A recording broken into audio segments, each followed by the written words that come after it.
you know that every word you speak matters? Are your conversations making a difference? With a passion for words and a heart for conversation, Teresa Velardi is a self-professed word nerd, best-selling author, BizCat 360 columnist, and publisher. Children's books as well as fiction and nonfiction books are welcomed at We Be Books Publishing and Book Endeavors, the imprints of her company, Authentic Endeavors Publishing. Whether written or spoken, Teresa strives to encourage and inspire meaningful conversations that make a difference. Here's the host of Conversations That Make a Difference, Teresa Velardi. Hey everyone, and welcome to Conversations That Make a Difference. I'm Teresa Velardi, and I'm excited to have Lisa Hammett with me today. But before we get started, let's just do some housekeeping and we'll move forward. So we are on Dream Vision 7 Radio Network, and we are live on the first and third Tuesday of the month at 5 p.m. Eastern. And the replays play every Tuesday, 5 a.m. and 5 p.m. We have the live call-in shows, though, are the first and third at 5 p.m. And you can listen to syndicated Dream Vision 7 Radio Network online, mobile, in your car, on YouTube, and you can even ask Alexa to play Dream Vision 7 for you. So usually we start with a prayer, so I'm going to start with a serenity prayer, and we'll do that now. So, God, grant me the serenity to accept the things I cannot change, the courage to change the things I can, and the wisdom to know the difference.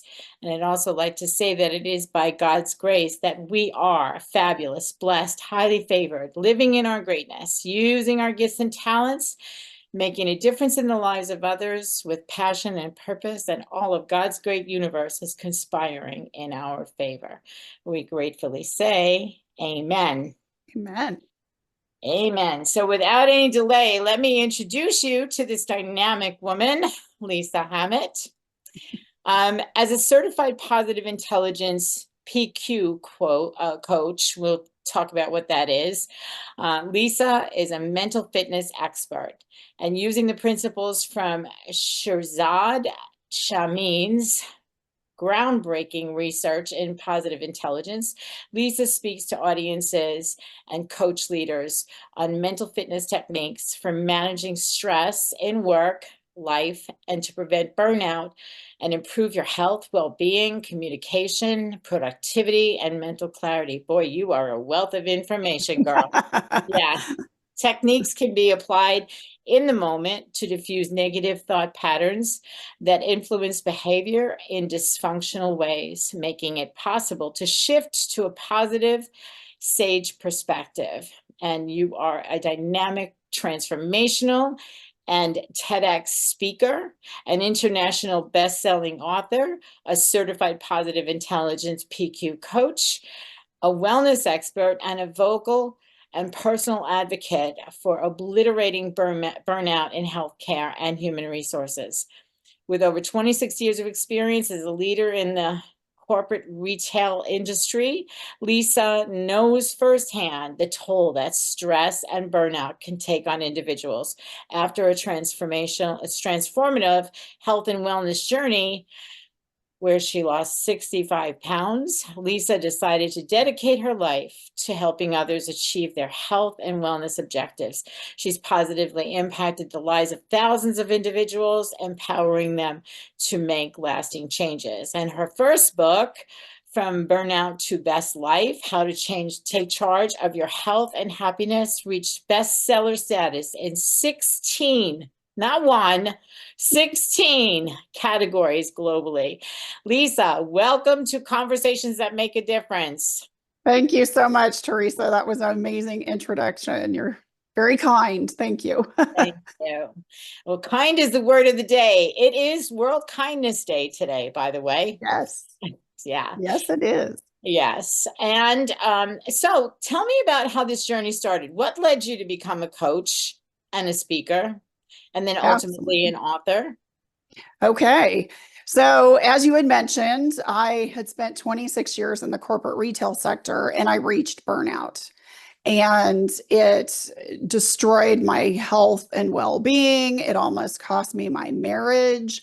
I was depressed. It was a really terrible place to be in. And I left in a moment of desperation, a long-term career, 26 years at a high salary without an exit strategy.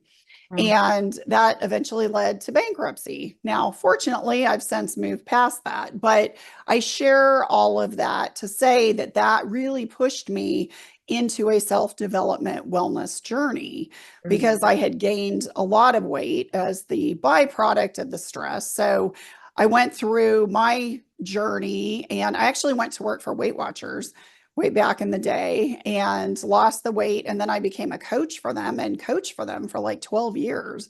Wow. And I no longer work with them. But what I liked about their program was it was based on behavioral science. And I love science. And that's all actually what, led me to positive intelligence as well. And, during the pandemic, when everybody was so stressed out and I had this wellness background, people were coming to me and said, oh my gosh, I need help. I'm gaining all this weight. I'm so stressed out. So not only did I share the wellness practices, but then I went through an intensive life coaching journey as well and got my credentials through High Performing Coach. And then as I was doing all that, I was introduced to mental fitness, positive intelligence, and I had such amazing results myself in managing stress and just really gaining a lot of clarity, being able to focus because, as women, we're juggling so many different things always, and it can be overwhelming. So I went through this intensive program and I'm like, oh my gosh, this is like life-changing. So I'm just going to test it on some of my clients.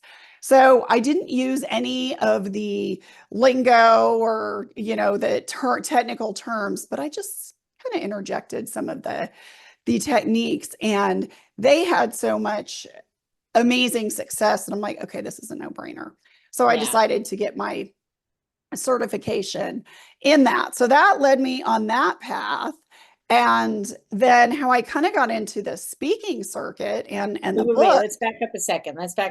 Because you're using a term that a lot of people may not know what it is. So define for me positive intelligence and what does the PQ stand for?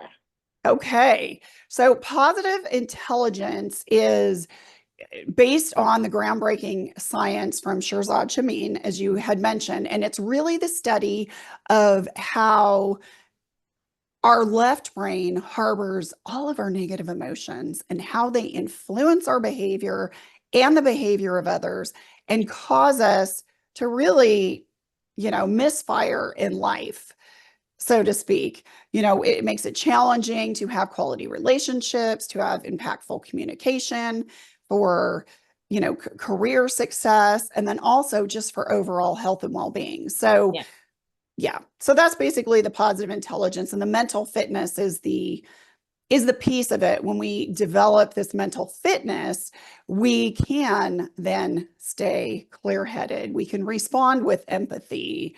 We can maintain this bigger focus. And the PQ stands for, it's a positive quotient, and consider it a micro meditation that engages one of our senses. And that is one of the many techniques that we use to manage those negative emotions and shift to a positive perspective. Nice. Micro meditation, like mini time frames. Yes. Yes. Exactly. Okay. Good. Yes. Thank you for that, because I know that there are some people who probably do not know what that is, or even what emotional intelligence is, let alone positive intelligence. And all. So these are some new words that are being used to help us to get out of what's not working and move into what is. So how did the speaking come about after that? So the speaking, excuse me. The speaking, actually, when my book came out, I decided during the pandemic that I was going to write a book. So I did. And it came out right around the time I did a TED Talk. And that just launched me into the speaking circuit. I didn't have like this premeditation that, oh my gosh, I'm going to be a speaker. But I recognized that I loved it so much. And it just gave me so much energy to be in front of a very interactive audience who could really engage and understand how their life has been impacted, with these mental fitness techniques and how we can improve upon them. So it's been an interesting journey. To say the least, I would say so.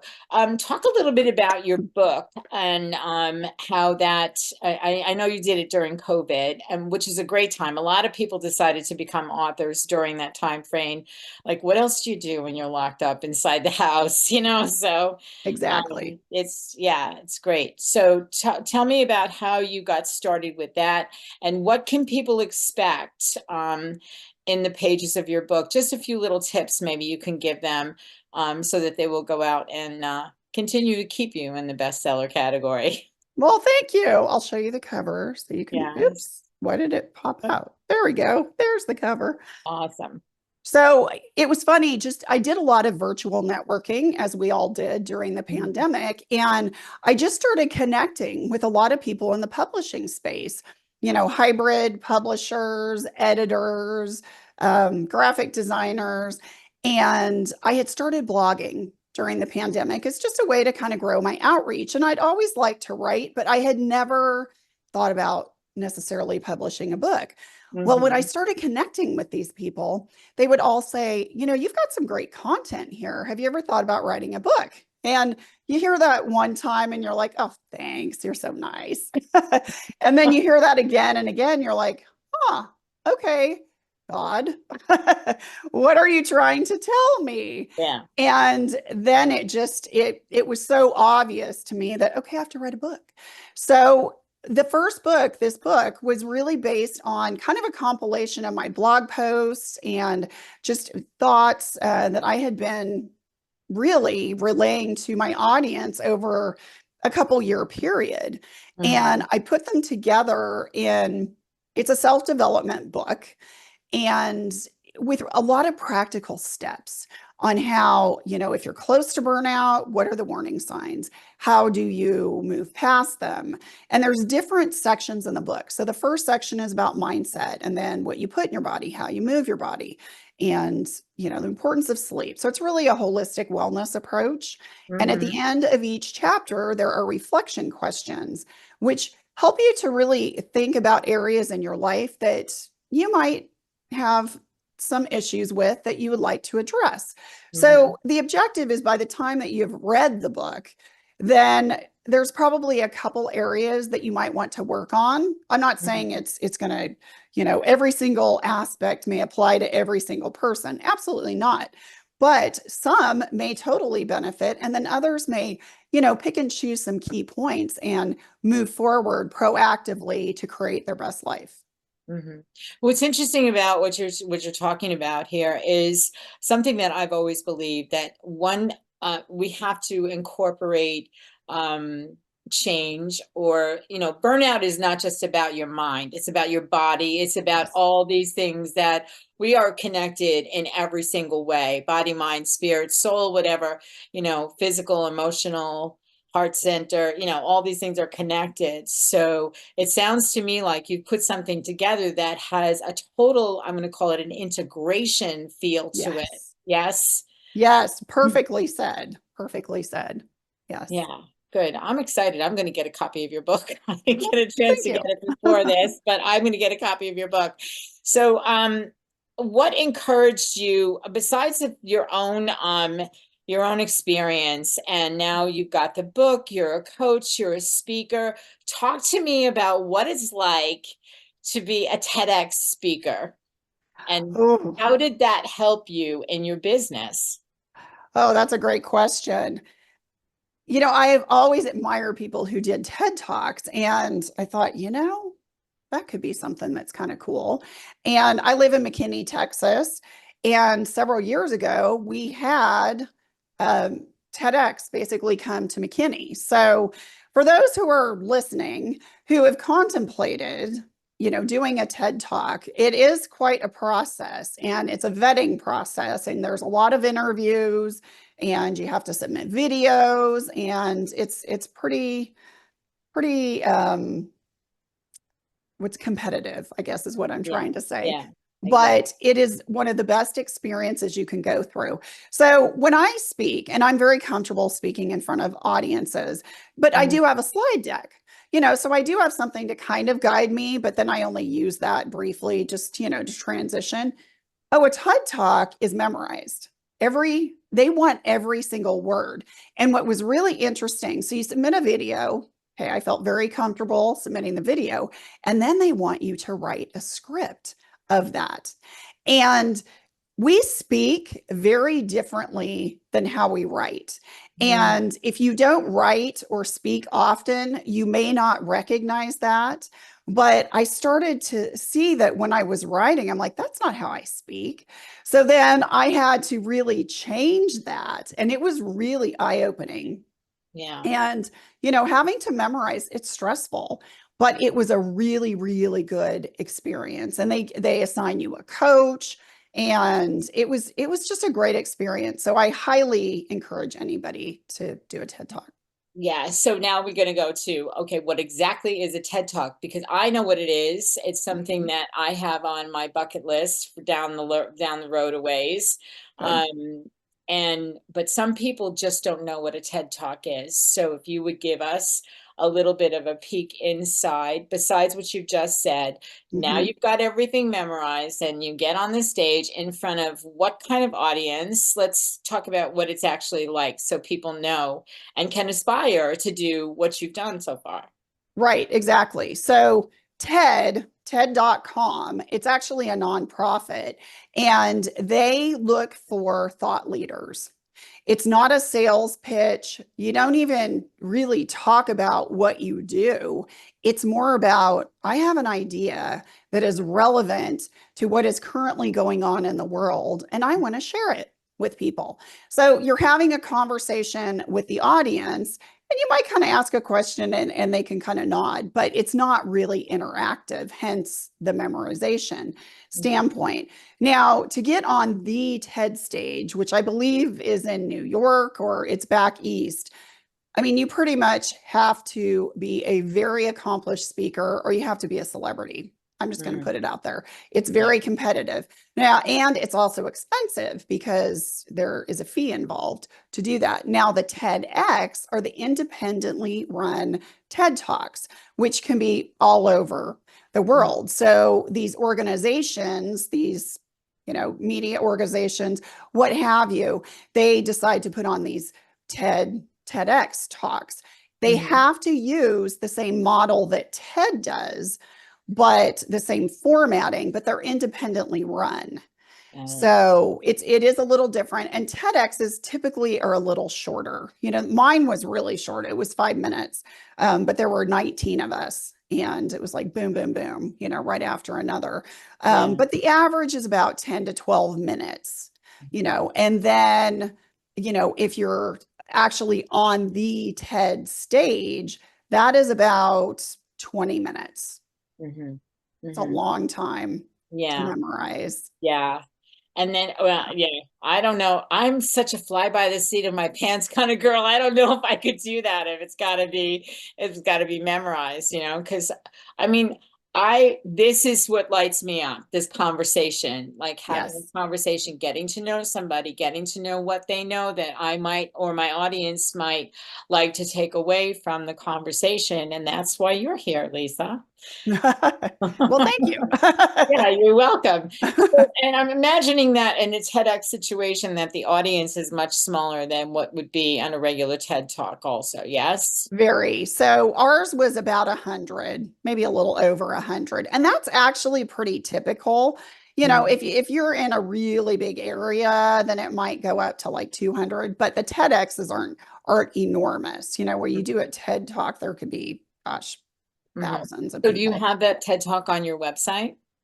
I do. So on my website, yes, I do have a link to that, actually.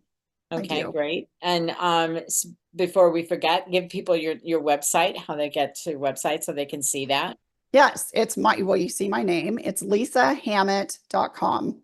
Okay, perfect. Very simple. Very simple. I have a Very simple. speaking tab. So you go to the speaking tab and you'll find it. So yes. Okay, great. Awesome. Wow. Okay, so what's next for you as far after the TED Talk? You've done this TED Talk, you speak on a regular basis. And so what's something big that your burnout has led you to your best life? What's next on your agenda? So I am starting to write my second book, which actually it's going to be from blooming from, let's see, I just came up with it. From burnout to bloom. No. Okay. This is terrible. I can't even remember it.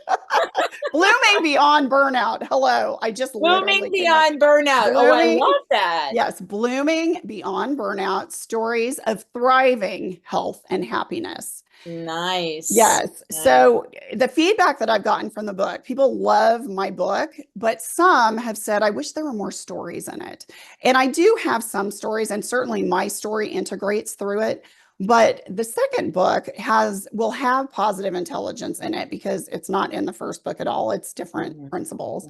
And it will also, like each chapter will have some sort of story in it, whether it's a personal story, whether it's a client story, whether it's something, from my life, just that will apply the different principles. So awesome.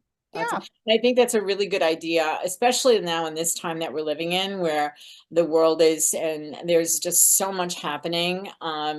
And people, coming out of COVID and now, the happenings that are going on in the world, some battles happening here and there, and, and the United States having an election and whatever else, and all of these things, not that any one thing can send you into a place of negativity. But when you have all of these things happening, I think it's wonderful that you're going to put together something where you can not only talk about how you used it, but how they can use it in a way that there's going to be able to move from the negativity of the day-to-day to a much more positive outlook and a positive perception of themselves, is what I'm hearing you say, I think. 100%. Yes, that was perfect. Yes, perfect summation. Well done. Awesome. And with that, we're going to go to our first break. And then when we come back, we're going to talk a little bit more about your book, about what you do, who you are, what's next. We want to get to know all things Lisa. So we'll be right back. Are you one of the many people who said, someday I'll write a book, but don't know how to get started? Many wannabe authors have begun with the same question and are now published by Authentic Endeavors Publishing, a multi-imprint hybrid publishing company. Whether you're writing an autobiography, a memoir, a kingdom book, a children's book, a business book, or an anthology, we have a place for you. Visit www.AuthenticEndeavorsPublishing.com for more information or to set up a 20-minute consultation. Your title of published author is within reach. Born Able exists to highlight and normalize the humanity, worth, and abilities of infants and children born with complex medical conditions. We write, illustrate, and publish books for these children and have featured over 1,000 children throughout the world. Our videos and posts have been viewed over 100 million times on social media as we strive to showcase these amazingly abled kids and fight relentlessly for equal medical care, regardless of diagnosis. All proceeds from Born Able books go directly to the Born Able Foundation. To nominate a special kid to be featured in a Born Able book, go to www.bornable.org to learn more.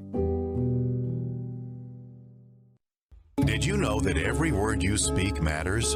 What you say and how you say it can make or break a relationship or shift the outcome of any situation. Are your conversations making a difference? Faith in God, gratitude, authenticity, and giving are Teresa Velardi's heart.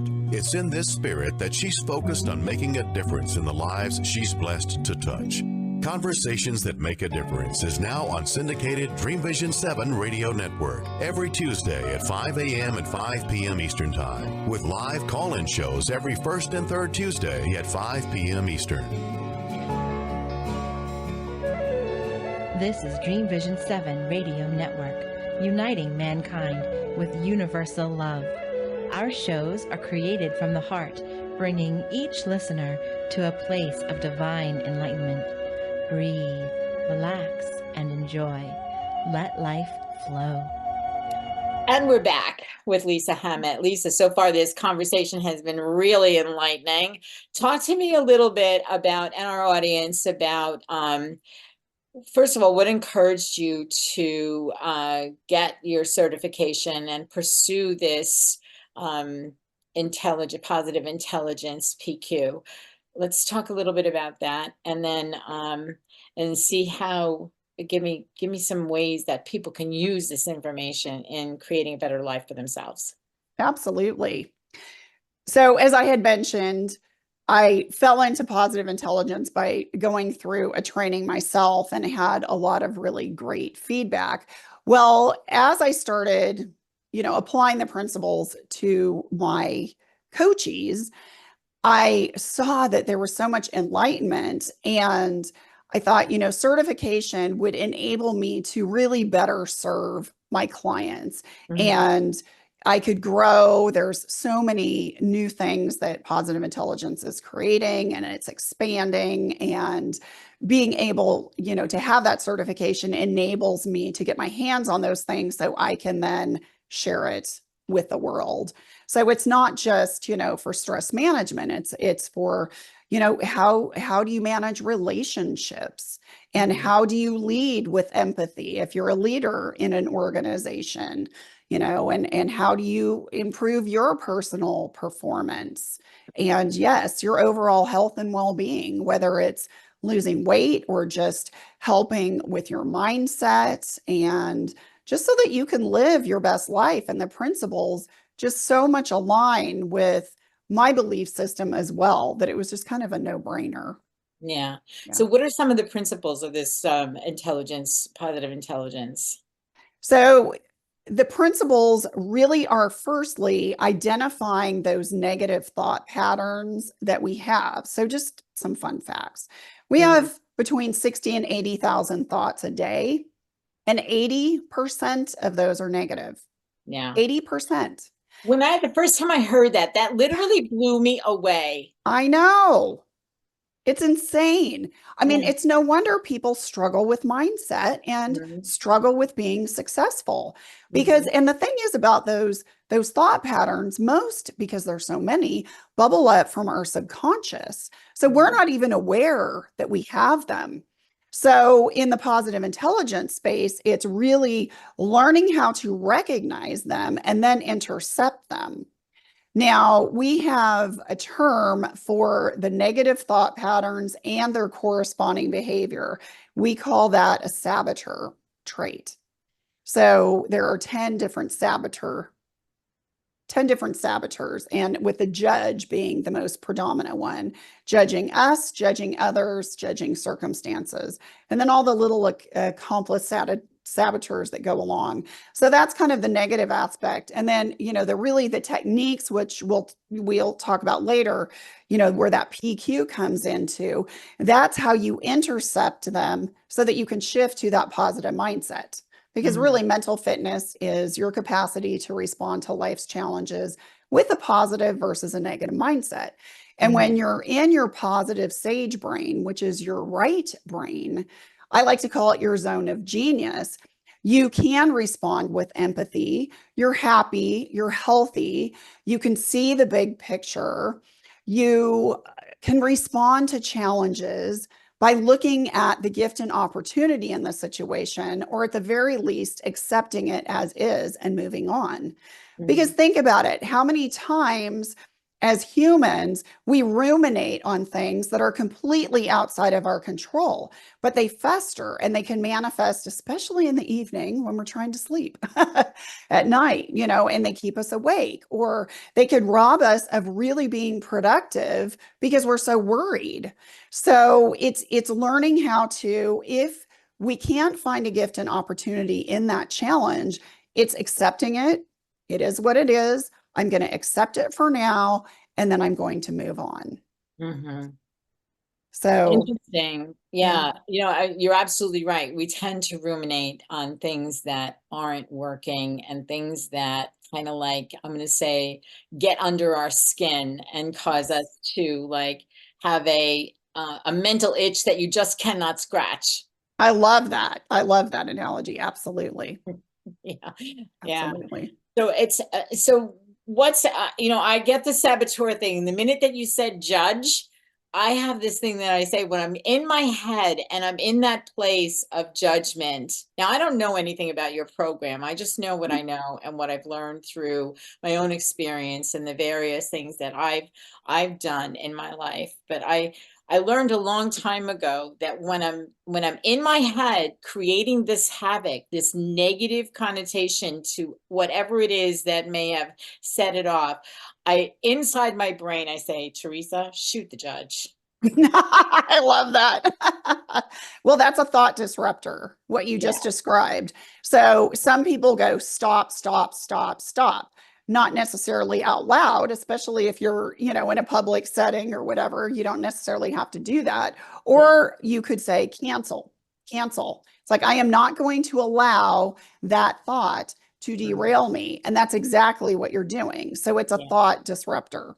Yeah, that's great. And the cancel thing, like if something just comes into my mind and it's like, where did that come from? It's like cancel, cancel, cancel. No, not coming in today. And you move to a different space that's much more positive. What's the transition? Is there something in particular that helps you to transition from being in that space where you're shooting the judge to welcoming in something that's different? So it's that PQ rep, which is a micro meditation, which actually engages one of our senses. So it could be what we see, what we hear, could be smell, taste, touch. There's all different kinds. I can demonstrate those. Yeah, and we're going to do that when we come back from the next break, but we have a couple of minutes here. So I wanted to ask you,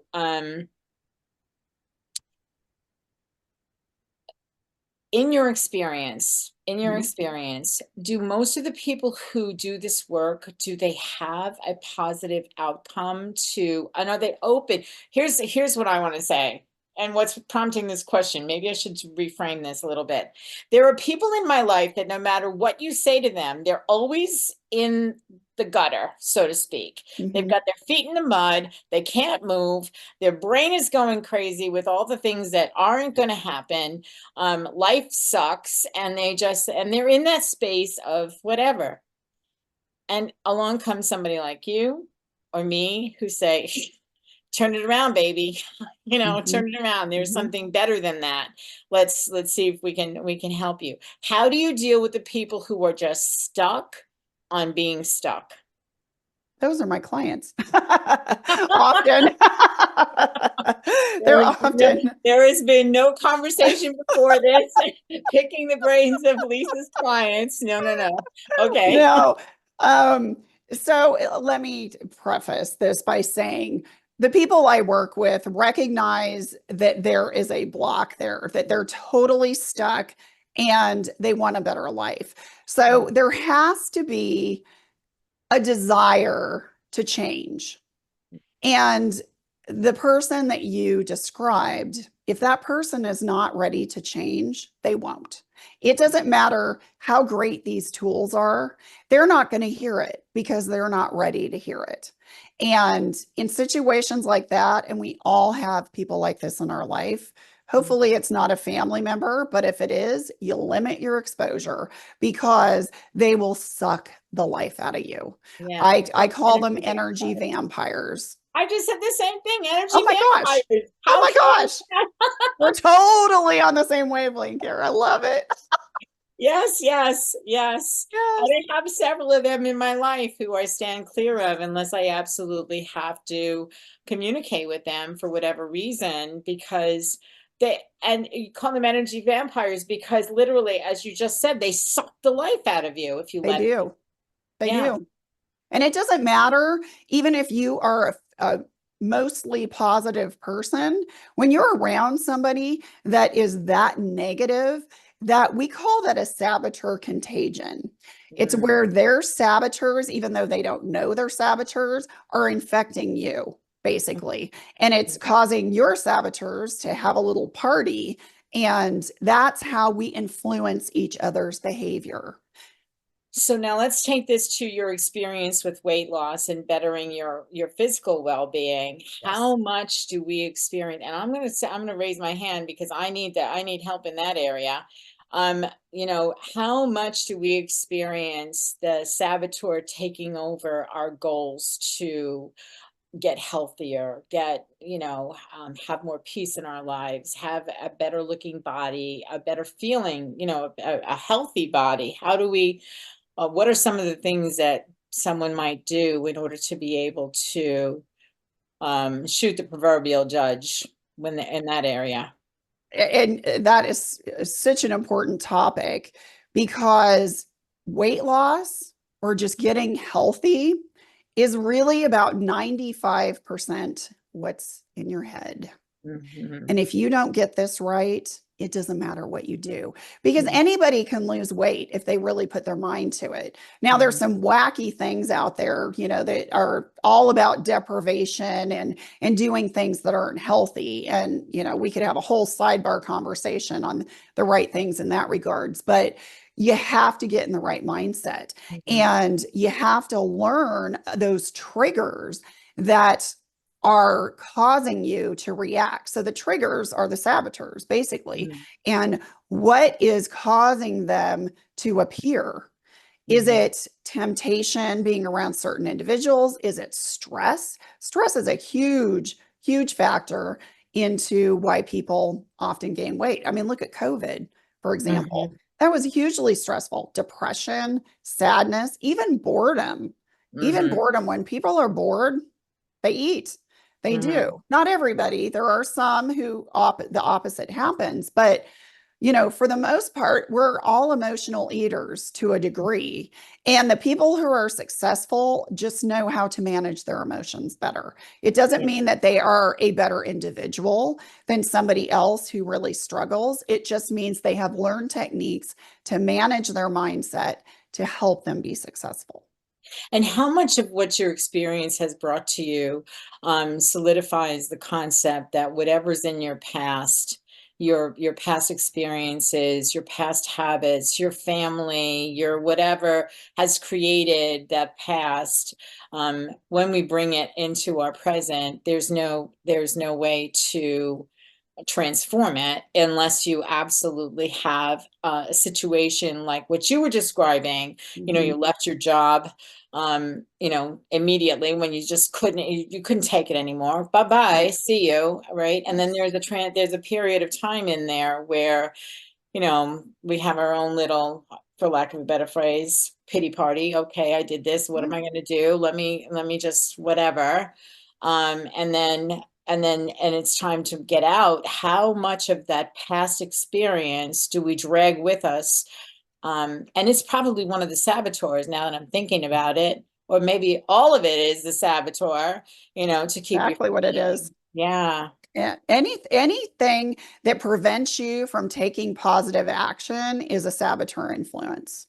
Wow. And sometimes the saboteurs are really sneaky, because I'm actually working with a client right now who procrastination has been a huge thing for her. And I mean, she's very successful in her business, but procrastination, she'll put a lot of unnecessary stress on her by waiting until the last minute. And she didn't ever really understand why. But it was basically, it was a fear. It was a fear of not showing up perfectly. Well, nobody's perfect. You can't wait for perfection. It's never going to come. So, you can't be perfect. It just won't happen. We can get as close to that as we can handle. And then, before we go over the opposite edge. So true. Oh my gosh, so true. Yeah. Lisa, this is great. We're going to come back and we're going to see, I'm going to put myself at risk here, and we're going to talk about how to actually use some of these techniques. Okay. And we're going to do a demonstration for you. So when we come back, we'll be moving on to that, and we'll see you just in a couple of minutes. Come back to be with Lisa, Hammett, and the positive intelligence PQ process. Thank you. Do you have an uplifting personal story to share? The Daily Gift Book series began with a daily gift of gratitude and a daily gift of hope, both available on Amazon. We're looking for people like you to share a story in our continuing series. Kindness, peace, inspiration, and generosity are just a few of the upcoming topics in the Daily Gift Book series. Your stories matter, and they make a difference. Visit www.dailygiftbookseries.com to find out more on how to submit your story for one of the upcoming titles. With the hustle and bustle of today's world, how often do you practice gratitude? How can you make it a habit? Gratitude is more than putting a smile on your face and being thankful for the roof over your head. It's expanding your perception and finding gratitude for every opportunity and every challenge. Gratitude is a feeling of connection to things higher than yourself, to God, and to others. We focus on light, positivity, and connections. When we join our grateful hearts together, the power of community attracts more people and even more to be grateful for while making a difference. A grateful heart is infectious. Share it. Join our Grateful Hearts community on Facebook. Go to facebook.com/The Grateful Hearts Community and watch your blessings blossom. This is Dream Vision 7 Radio Network, uniting mankind with universal love. Our shows are created from the heart, bringing each listener to a place of divine enlightenment. Breathe, relax, and enjoy. Let life flow. And we're back with Lisa Hammett. Hey, Teresa, for some reason, I'm sorry to interrupt. For some reason, I'm seeing you. Lisa, are you seeing Teresa okay? Yes. Great. Okay, good. Well, then I have a hiccup. All apologies, Teresa, and proceed. Okay. Thank you, Bob. All right. Before we get back to Lisa, I just want to let everybody know that the Daily Gift Book series is continuing. So just so that you know, on Amazon, you will find the first book, A Daily Gift of Gratitude. The second book is A Daily Gift of Hope. And the third book, which was just released, is A Daily Gift of Kindness. You can find them all on Amazon.com. And the next one coming, we are going to be collecting stories.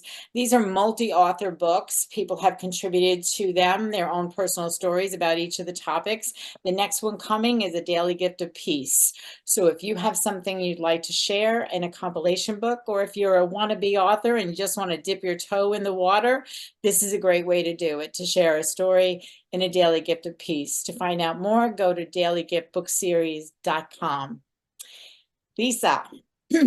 Yes. So, all right. I'm ready to experience what you do with your clients, and I'm open to whatever it is. So let's tell me what you need from me.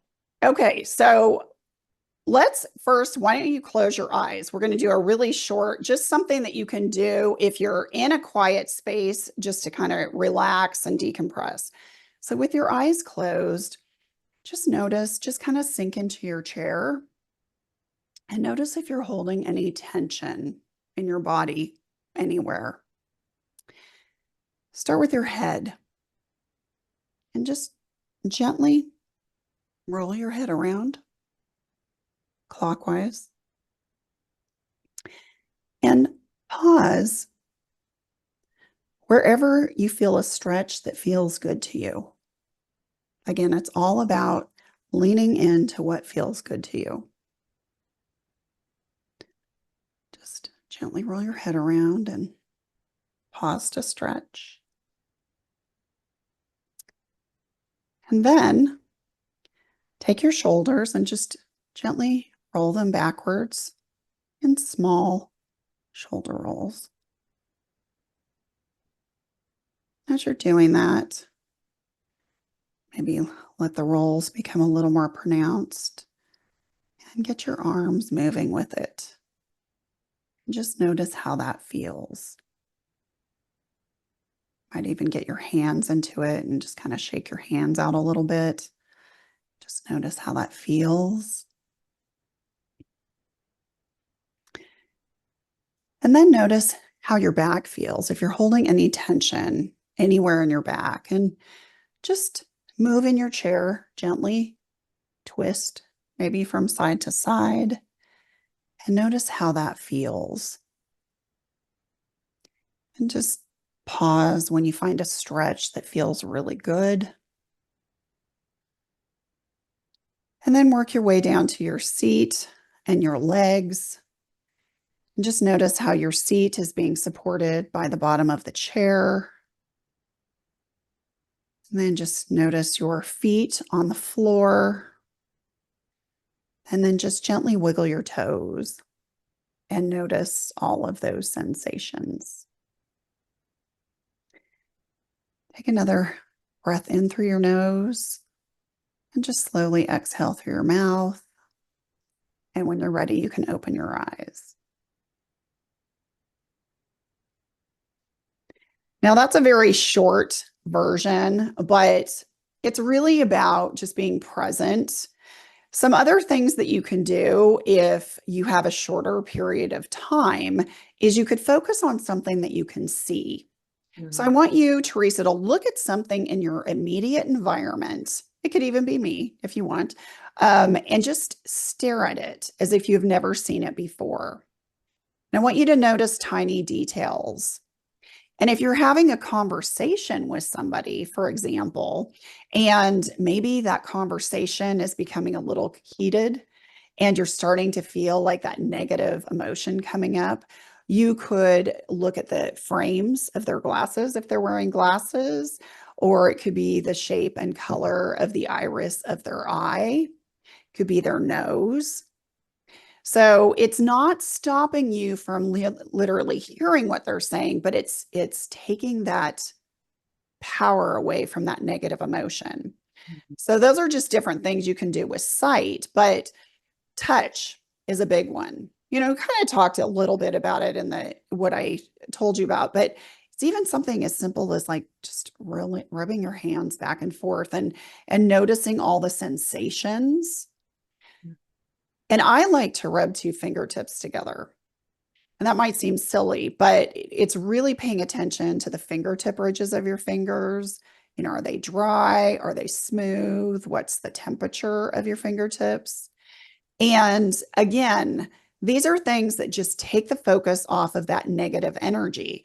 Why I like this is you can, if you're in a group setting, you can just have your hand in your pocket doing it. You could have your hand in your lap. It's a real easy way to just start to diffuse any of that negative energy that starts to appear. And it's a great way to start your day also with, for example, you drink coffee or tea in the morning, you have that cup, you feel the warmth of the mug, you smell the aroma, you taste the sip, the flavor, the warmth as it goes down. So it's really being very present and focusing in on your senses. And these little micro meditations we call PQ reps.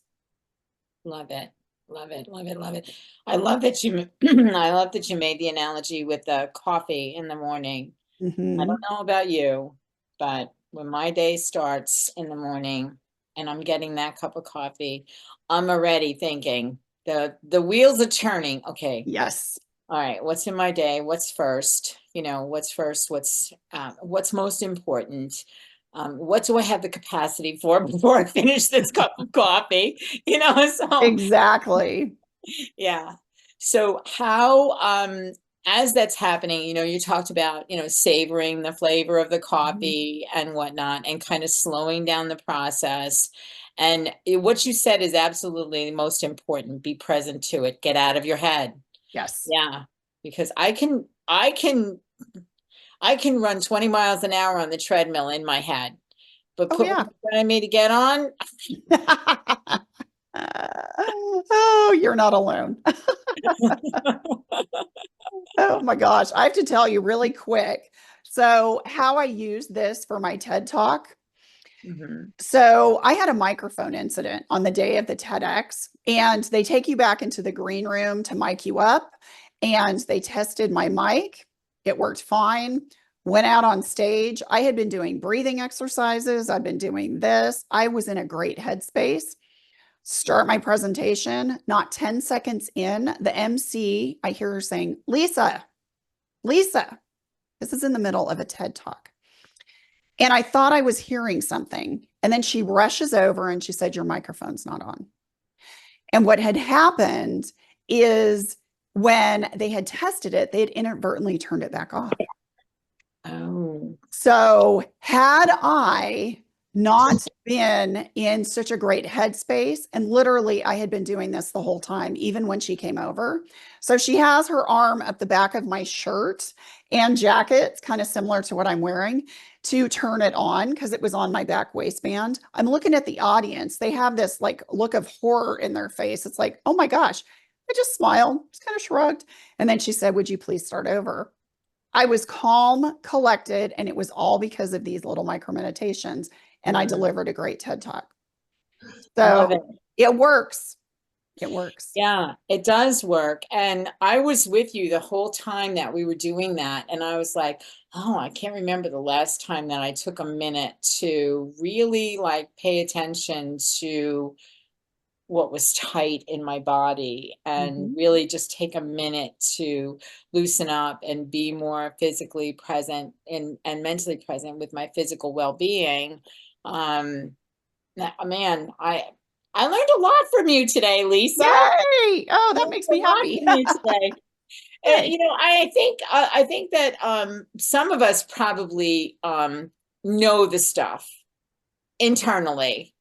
But it's we need somebody like you who's going to help us to utilize the things that we know that we set aside because something else is much more important. So speak to us a little bit about how important it is for us to take care of us first. Oh gosh. Before we move into something else, because I'll be the first one to tell you, I'm not good at that. You're not alone. And I wasn't either. That's why I reached burnout. But the thing is if you don't take the time to care for yourself, you can't be there for anyone or anything else. And it will destroy your life. I mean, it almost destroyed mine.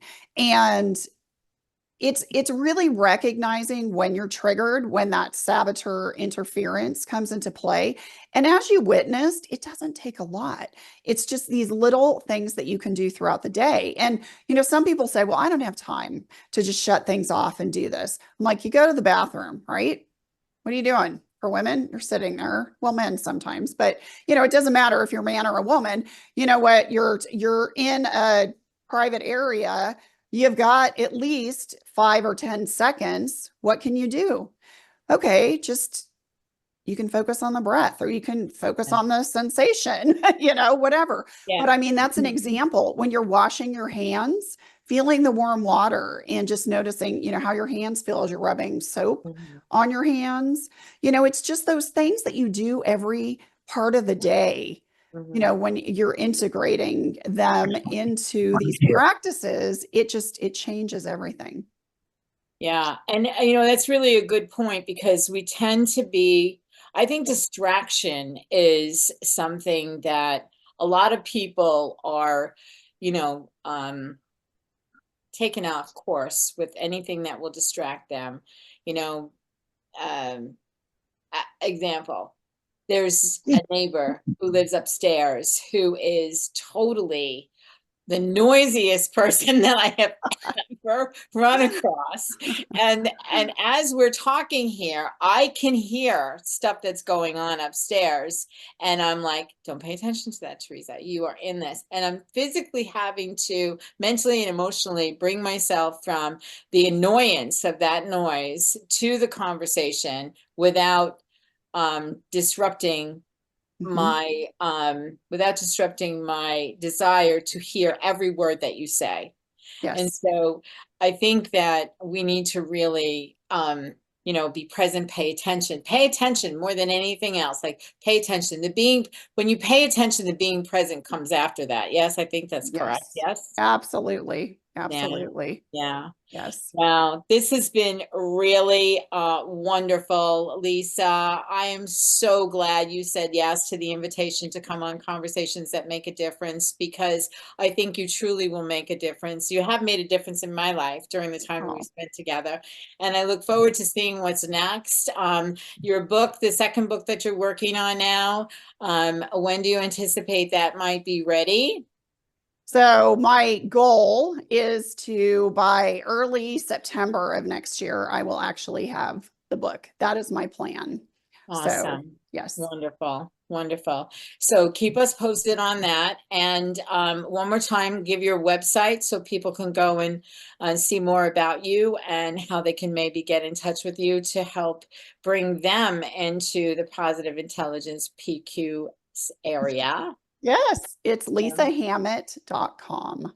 Perfect. Thank you. Thank you so much. And for everyone who's listening, you know, my hope for you is always to take what you have learned here, conversations that make a difference, and create conversations that make a difference in your life and the people whose lives you touch. And we'll see you the next time on Conversations That Make a Difference. Thanks, Lisa. Thank you so much. This has been welcome. great. I appreciate you. Tune in next time for Conversations That Make a Difference with host Teresa Velardi every Tuesday at 5 a.m. and 5 p.m. Eastern, with live call-in shows every first and third Tuesday on syndicated Dream Vision 7 radio network.